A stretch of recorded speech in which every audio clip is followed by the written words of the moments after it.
My research is based on the idea that we can find ways to slow down diseases of aging, and maybe even aging itself. And when I started doing this about 15 years ago, this was considered a crazy idea to find genes that actually control the aging process. But actually now we know there are genes in our bodies. There are 7 of them that we work on called sirtuins.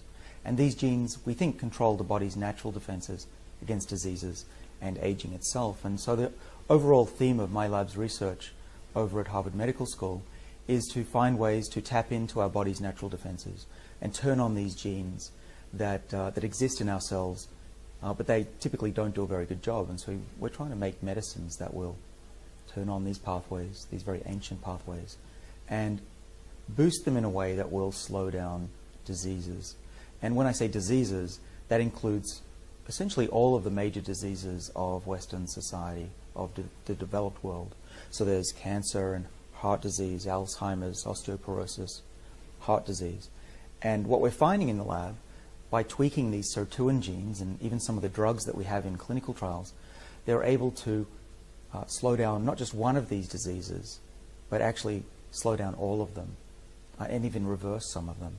And so the future that I hope to see, if this research comes to bear, and I really think that it'll happen in our lifetimes, is that a patient could go to their doctor, and let's say they have high blood sugar, they have type 2 diabetes, and the doctor will say, well, we have this medicine. It's a breakthrough medicine, brand new on the market, and it'll bring down your blood sugar. And the patient says, that's great news. And the doctor says, well, I have to warn you, there are some side effects to this drug.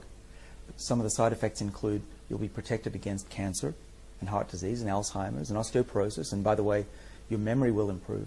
Now that sounds like science fiction, but actually we do this all the time in the lab with animals.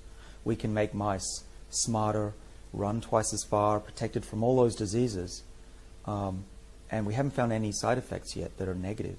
So we could have medicines that simultaneously protect the elderly or even the middle-aged person from some of the diseases that kill people. And the future, I think, is really bright. You can imagine a future where a 90-year-old is just as healthy as a 50-year-old and still plays tennis, and maybe we see people reaching their hundreds when they can see their great-grandkids graduate from uni.